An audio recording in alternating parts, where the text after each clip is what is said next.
चांगल्या लोकांसोबत नेहमी वाईट का होतं? गीतेमध्ये श्रीकृष्णाने दिले अर्जुनाला याचे उत्तर.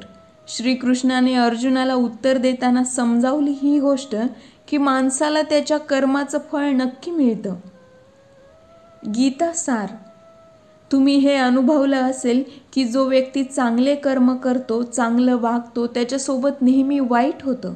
तो नेहमी दुःखात आणि कष्टात असतो. आणि जो व्यक्ती वाईट कर्म करतो, वाईट वागतो, तो नेहमी आनंदी आणि सुखात असतो. चांगले कर्म करणारा विचार करतो की हे माझ्याच वाट्याला का आहे, आणि दुसरीकडे जो अधर्म, असत्याच्या वाटेवर चालतो, तो सुखी आहे, जीवनाचा आनंद घेत आहे. आज या प्रश्नाचं उत्तर या व्हिडिओमध्ये मी तुम्हाला देणार आहे, जे गीतेमध्ये श्रीकृष्णाने अर्जुनाला दिले आहे. भगवद्गीतेमध्ये वर्णित कथेप्रमाणे अर्जुनाला कधीही काहीही द्विधा असेल तर त्याचं समाधान, शंका निरसन करण्यासाठी तो श्रीकृष्णाला त्याच्या मनातील शंका सांगत असे. एक वेळेसची गोष्ट आहे. अर्जुन श्रीकृष्णाकडे येऊन म्हणाला, माझ्या मनात काही शंका आहेत आणि त्या शंकांची उत्तरे मला तुमच्याकडून हवी आहेत. अर्जुन श्रीकृष्णाला म्हणाला, मला याचे उत्तर हवे की चांगल्या लोकांसोबत नेहमी वाईट का होतं आणि वाईट लोकांसोबत नेहमी चांगलं का होतं. अर्जुनाचे हे बोल ऐकून श्रीकृष्ण हसून म्हणाले, प्रत्येक वेळेस माणूस जसा विचार करतो किंवा त्याला जे जाणवतं ते खरं असेल असं नाही. त्याच्या अज्ञानामुळे तो काही गोष्टी बघू शकत नाही, सत्यापर्यंत पोहोचू शकत नाही. अर्जुनाला काहीही लक्षात आले नाही हे श्रीकृष्णांनी ओळखले. पुढे श्रीकृष्ण अर्जुनाला म्हणतात, पार्थ, मी तुला एक गोष्ट सांगणार आहे. या गोष्टीतून तुला समजेल की प्रत्येक माणसाला त्याच्या कर्मानुसार हे फळ मिळतच असतं. नियती प्रत्येकाला आपला मार्ग निवडण्याची संधी देत असते. आता हे माणसावर अवलंबून आहे की माणूस धर्माचा रस्ता निवडतो की अधर्माचा रस्ता निवडतो.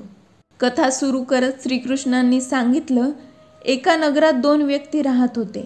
एक व्यक्ती व्यापारी होता, ज्याच्या जीवनात धर्माला खूप महत्त्व होते. तो नेहमी पूजापाठ करायचा, रोज मंदिरात जायचा, देवाची पूजा करायचा, नेहमी दानधर्म करायचा. आणि अगदी या उलट दुसरा व्यक्ती होता. तो मंदिरात तर जायचा पण पूजापाठ करायला नाही, मंदिराच्या बाहेरील चपला चोरायला. दानधर्म याच्याशी त्याचा काहीही संबंध नव्हता. असाच वेळ जात होता. एक दिवस खूप मोठा पाऊस आला. पावसामुळे मंदिरात पुजाऱ्याशिवाय कोणीही नव्हतं ही गोष्ट दुसऱ्या व्यक्तीला समजली. त्याला वाटले हीच संधी आहे मंदिरातील सगळं धन चोरण्याची, देवाचे सगळे अलंकार चोरण्याची.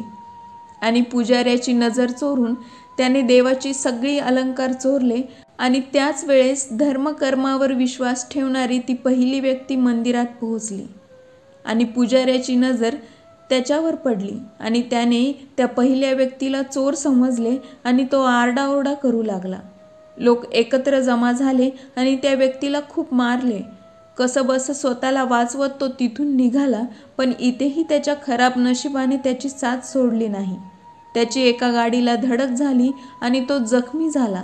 तसाच तो लंगडत घरी जात असताना त्याची भेट मंदिरातल्या अलंकार चोरणाऱ्या व्यक्तीशी झाली, जो की मनातल्या मनात खुश होता आणि स्वतःला सांगत होता, आज इतकं मोठं धन माझ्या हाती लागलं आहे. हे बघून तो व्यापारी नाराज झाला. त्याने आपल्या घरातील देवांच्या सगळ्या मूर्ती बाहेर काढल्या. काही वर्षांनी दोन्ही व्यक्तींचा मृत्यू झाला आणि दोघेही यमराजाच्या सभेत पोहोचले. तिथे त्या भल्या व्यापाराने त्या दुसऱ्या व्यक्तीला पाहिलं आणि त्याला राग आला.